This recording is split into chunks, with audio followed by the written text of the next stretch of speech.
पूरे भारत भर में भारत मुक्ति मोर्चा और राष्ट्रीय क्रिश्चियन मोर्चा के माध्यम से जो आंदोलन किया गया, उस आंदोलन की अगर आप झलक देखेंगे तो पता चलेगा कि कितने बड़े पैमाने पर अल्पसंख्यक समाज होने के बावजूद भी इतना बड़ा आंदोलन सक्सेस क्यों हुआ। कि और अगर हम देखेंगे तो पता चलेगा कि जो न्यू भारत मुक्ति मोर्चा ने रखी SC ST OBC NT vigilante और इनमें से धर्म परिवर्तित माइनॉरिटीज को इकट्ठा करने का उस आंदोलन को सक्सेस होता हुआ आप अपनी आंखों से देख सकते, क्योंकि माइनॉरिटीज के लोग कम भी होंगे फिर भी जो SC ST OBC एक साथ आया और उसके कारण जो आप उड़ीसा का या फिर मतलब अन्य कई जगह का अगर आप रैली देखेंगे, वो रैली नहीं, ये तो रेला दिख रहा है।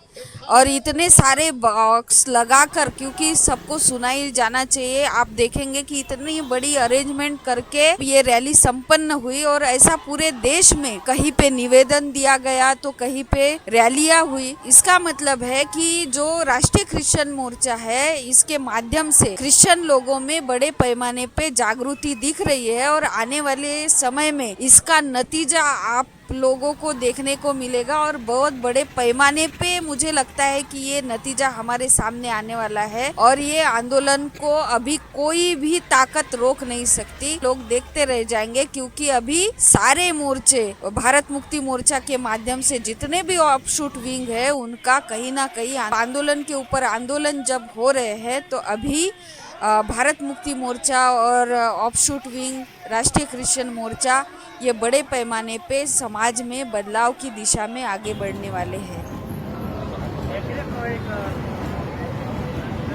कलेक्ट्रेट ऑफिस के पास आप लोग धरना दे रहे हैं, ये किसके लिए धरना दे रहे हैं, किस चीज़ के लिए? ये राष्ट्रीय क्रिश्चियन मोर्चा द्वारा देशव्यापी आंदोलन आज 625 जिलों में चल रहा है।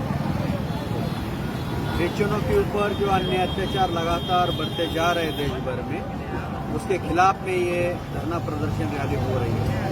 तो और इसके राष्ट्रीय क्रिश्चियन मोर्चा के जो राष्ट्रीय संरक्षक मान्यवर वामन मेश्राम साहब, उनके नेतृत्व में आज पूरे भारत में आंदोलन चल रहा है। आप देख रहे होंगे कि संविधान ने हमें 25 आर्टिकल से लेकर 29 आर्टिकल तक अल्पसंख्यक रिलीजियस को उनके धर्म का प्रचार और प्रसार करने का अधिकार दिया है। लेकिन संविधान विरोधी जो सरकारें हैं, ये सरकारें संगठित शक्ति के आधार पर मॉब लिंचिंग कर रहे हैं। आज पादरियों के ऊपर अटैक हो रहा है, ननों के ऊपर अटैक हो रहा है, चर्चों के ऊपर अटैक हो रहा है, क्रिश्चियन स्कूलों के ऊपर अटैक हो रहा है। 2014 में लगभग ऐसे 150 घटना घटित हुई। 2024 में लगभग 850 घटना घटित हुई है। यानी ये जो संख्या कम होने के बजाय बढ़ती जा रही है, ज्यादा हो रही है। तो क्रिश्चियन लोग जो है, क्रिश्चियन समुदाय जो है आज देश में 2.3% है, लेकिन वो सुरक्षित फील नहीं कर रहा, सुरक्षित फील कर रहा है। इस देश में विश्व हिंदू परिषद, बजरंग दल, RSS के लोग गौ माता की सुरक्षा कर रहे हैं, लेकिन हमारे जो माता बहनों की सुरक्षा होनी चाहिए वो सुरक्षित फील कर रहे हैं। उनकी कोई सिक्योरिटी का जिम्मा सरकार उठा नहीं रही है। तो इनको तो गौ माता की चिंता लगी है, गौशाला की चिंता लगी है। तो हम ये चाहते हैं कि संविधान और लोकतंत्र के तहत हमें जो अधिकार मिला है, उस अधिकार का हनन ये सरकारें कर रही है, जो BJP सरकार है। और उनके ऑफशूट विंग जो है, विश्व हिंदू परिषद, बजरंग दल, ये जो गुंडागर्दी चल रही है, अगर ये गुंडागर्दी रुकती नहीं है तो इसके विरोध में 1 जुलाई को हम पूरे भारत को बंद करेंगे, देशव्यापी भारत सबको बंद करेंगे। तो मांग क्या हमारी यही मांग है कि क्रिश्चियन स्कूलों का संरक्षण होना चाहिए, चर्चों का संरक्षण होना चाहिए और पादरियों का संरक्षण होना चाहिए। उनके धर्म का प्रचार और प्रसार करने का अधिकार संविधान ने दिया है, उसकी रक्षा होनी चाहिए। और जो गुंडागर्दी कर रहे हैं बजरंग दल वाले लोग, उनके ऊपर कड़ी से कड़ी कार्रवाई करनी चाहिए, होनी चाहिए। अच्छा, अगर कहा जाए ये जिस तरह की कमी है, ये कहाँ से लगता है आपको इस पर कमी किया जा रहा है और इसके कौन जिम्मेदार? जब चुनाव आता है तब तब मुसलमानों के ऊपर अटैक किया जाता है, जब जब चुनाव आता है बुद्धिस्टों के ऊपर अटैक किया जाता है, क्रिश्चियनों के ऊपर अटैक किया जाता है, सिखों के ऊपर अटैक किया जाता है। बिहार की घटना में बताना चाहता हूँ, ये साथी है, ये चर्च में गए थे, प्रार्थना करने के लिए गए थे, बजरंग दल के लोगों ने उठाई में बंद किया, पानी के टंकी में बंद किया। ऐसे वो कौन सा गाँव दिलसिला, हाँ, वहाँ एक क्रिश्चियन महिला जो है वो मृत्यु हुआ उसका सेली वैली में, उसका मृत्यु हुआ, उसको दफनाने के लिए जगह नहीं दी, दफनाने के लिए जगह नहीं दी, दफनाने नहीं दिया। इतना सारा अवरोध क्रिश्चियनों के विरोध में बढ़ते जा रहा है। ये क्यों हो रहा है? ये जिम्मेदारी किसकी है? क्या केवल नरेंद्र मोदी की जिम्मेदारी गंगा माता को माता बोलने की है? हमारी बहन बेटी की सुरक्षा करने की नहीं है? तो ये जो गुंडागर्दी चल रही है, ये गुंडागर्दी के विरोध में ये देशव्यापी राष्ट्रव्यापी आंदोलन आज चल रहा है।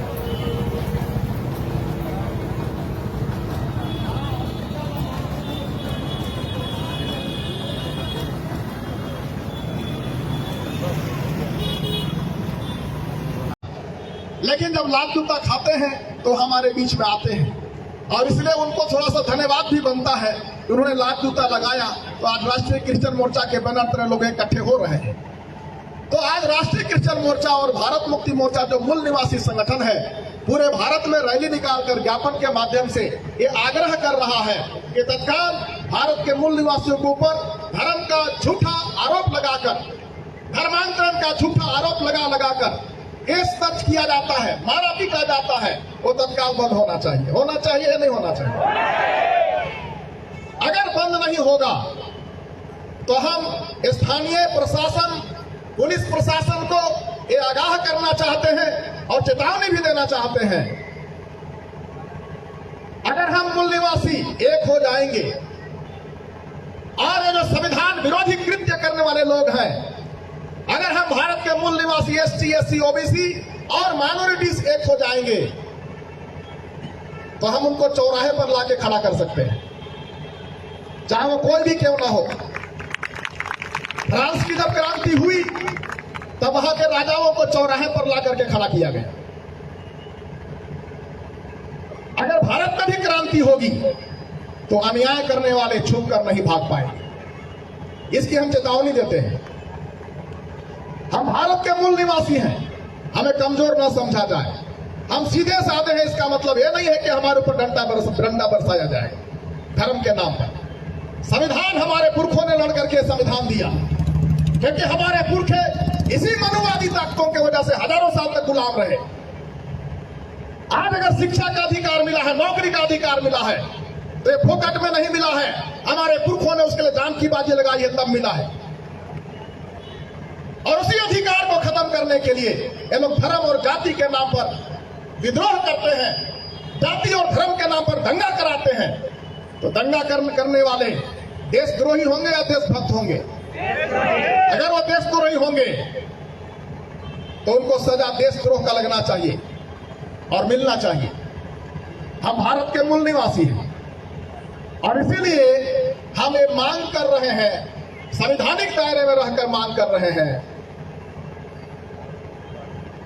और ये मांग कर रहे हैं कि हमारे लोगों को धार्मिक आजादी से साथ साथ सारे आजादी जो संविधान में हमारे पुरखों ने जान की बाजी लगा कर दी है वो पूरा लागू होना चाहिए। आज आदिवासी, हम में से बहुत सारे लोग यहाँ पर आदिवासी हैं जो ईसाई धर्म मानते हैं। मैं पूछना चाहता हूँ सरकार से, 1961 तक आदिवासियों का अलग से धर्म कॉलम था। जैसे मैं उरांव जाति का हूँ तो जनगणना हो चाहे जहां भी सरकारी दस्तावेज हो, वहां पर मैं अपने धर्म आदिवासी लिखता। जैसे मैं अरविंद कच्छप, जाति उरांव, मेरा धर्म आदिवासी धर्म। लेकिन आज आदिवासी धर्म को गायब कर दिया गया। अभी कुछ समय के बाद में भारत में जनगणना शुरू होने वाला है। मांग किया जा रहा है कि भारत के आदिवासियों के लिए आदिवासी धर्म कॉलम लागू होना चाहिए। अगर आदिवासी धर्म कॉलम लागू होगा तो हम आदिवासी हैं, हम गर्व से कहेंगे हम आदिवासी हैं। धर्म मेरा व्यक्तिगत मामला है, उपासना मेरा व्यक्तिगत मामला है। मैं किस धर्म को मानूं या न मानूं, दोनों की आजादी संविधान ने मेरे पुरखों ने दिया है, मनुवादियों ने नहीं दिया है मुझे। मेरे पुरखों ने लड़ाई लड़ करके मुझे समान के साथ, क्योंकि उन्होंने अपने जीवन में मनुवादियों का दंश को झेला है, उनको किस तरह से देश के अंदर हमारे पुरखों को गुलाम बनाया गया, उनके साथ दुर्व्यवहार किया गया, और हमारे पुरखों ने लड़ाई लड़के हमारे लिए अर्थात आने वाले उनके पीढ़ी के लोगों के लिए समान के साथ जीवन जीने के लिए संविधान में अधिकार दिया, संविधान में समान अधिकार दिया, जिसको खत्म करने के लिए ये मनुवादी ताकत लगी हुई है। हमें इसका विरोध करना होगा और भारत मुक्ति मोर्चा के साथ मिलकर विरोध करना होगा। बोलिए यीशु मसीह की, बोलिए यीशु मसीह की, बोलिए यीशु मसीह की। यीशु मसीह समानता का संदेश लेकर आए दुनिया में। आज हम ईसाई लोग, चाहे आदिवासी हो चाहे गैर आदिवासी हो, हम एक साथ रहते हैं, एक साथ रहते हैं। हमारे अंदर कोई भेदभाव नहीं है। हम जय यीशु भी बोलते हैं, हम यीशु सहाय भी बोलते हैं, हम जय मसीह की बोलते हैं, जय जोहार भी बोलते हैं, जय आदिवासी भी बोलते हैं, सब बोलते हैं। हमारे अंदर कोई खोट नहीं है एक दूसरे के प्रति।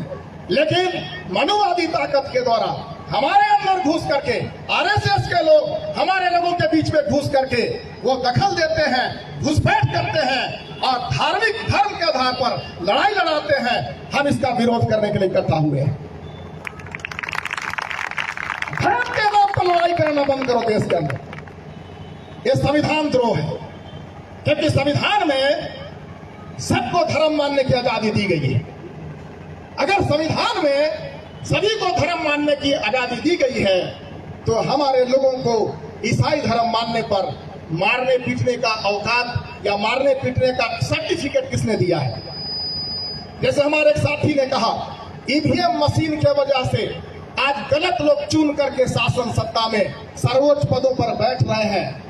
अब गलत आदमी ही सर्वोच्च पद पर बैठेगा तो न्याय कैसे करेगा?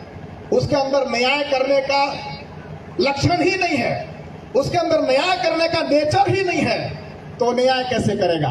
हम न्याय की मांग करते हैं, न्याय नहीं मिलता है, क्योंकि ईवीएम मशीन में गड़बड़ी कर करके गलत लोगों को सर्वोच्च पदों पर बैठने का मौका मिला है।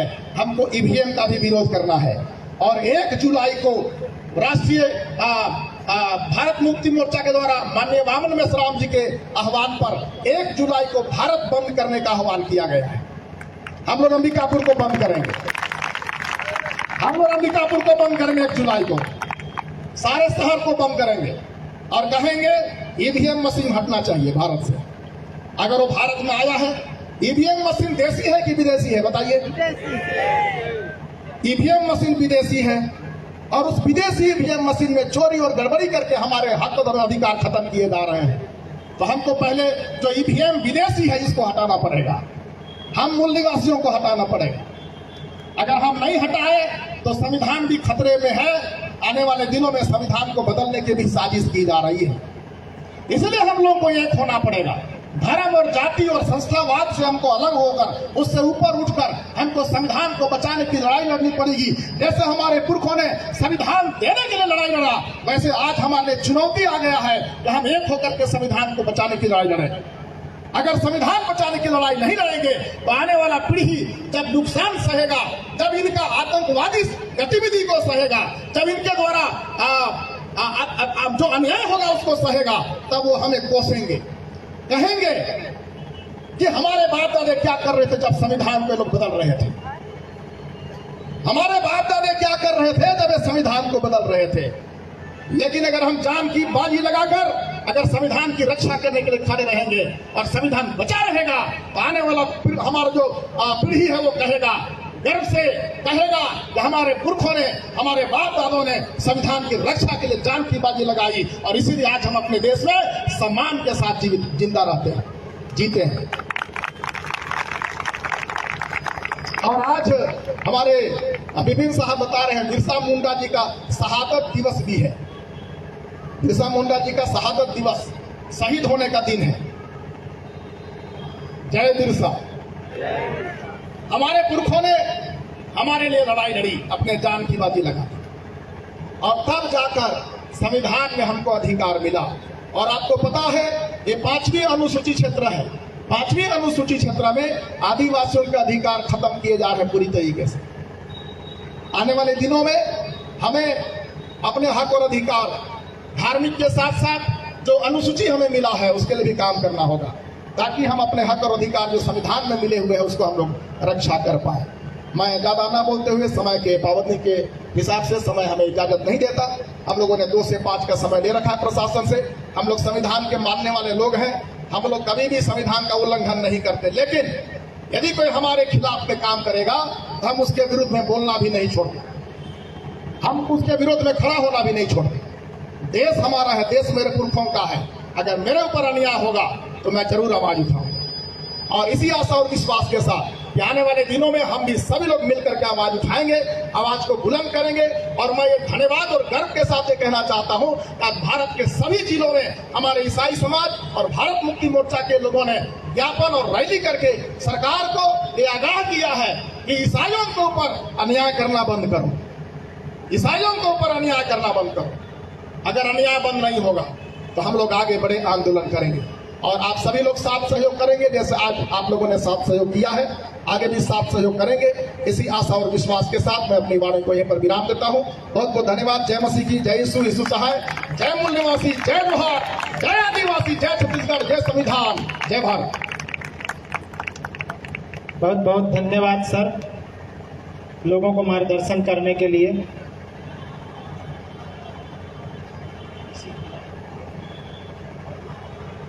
साथियों, आप लोगों ने अपना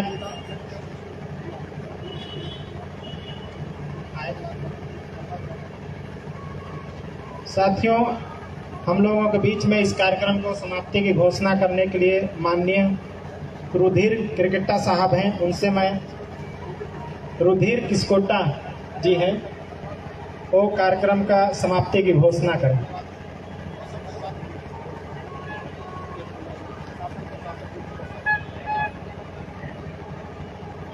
सब लोगों को मैं तहे दिल से धन्यवाद करता हूं, दूर से नज़दीक से जहां से भी आए हैं सबको धन्यवाद करता हूं। और इसके साथ ही मैं प्रशासन को भी धन्यवाद करता हूं कि उन्होंने शांति व्यवस्था कायम रखने के लिए उन्होंने अहम भूमिका निभाई है, और इसलिए सब बातों के लिए मैं धन्यवाद करता हूं। और मीडिया प्रभारी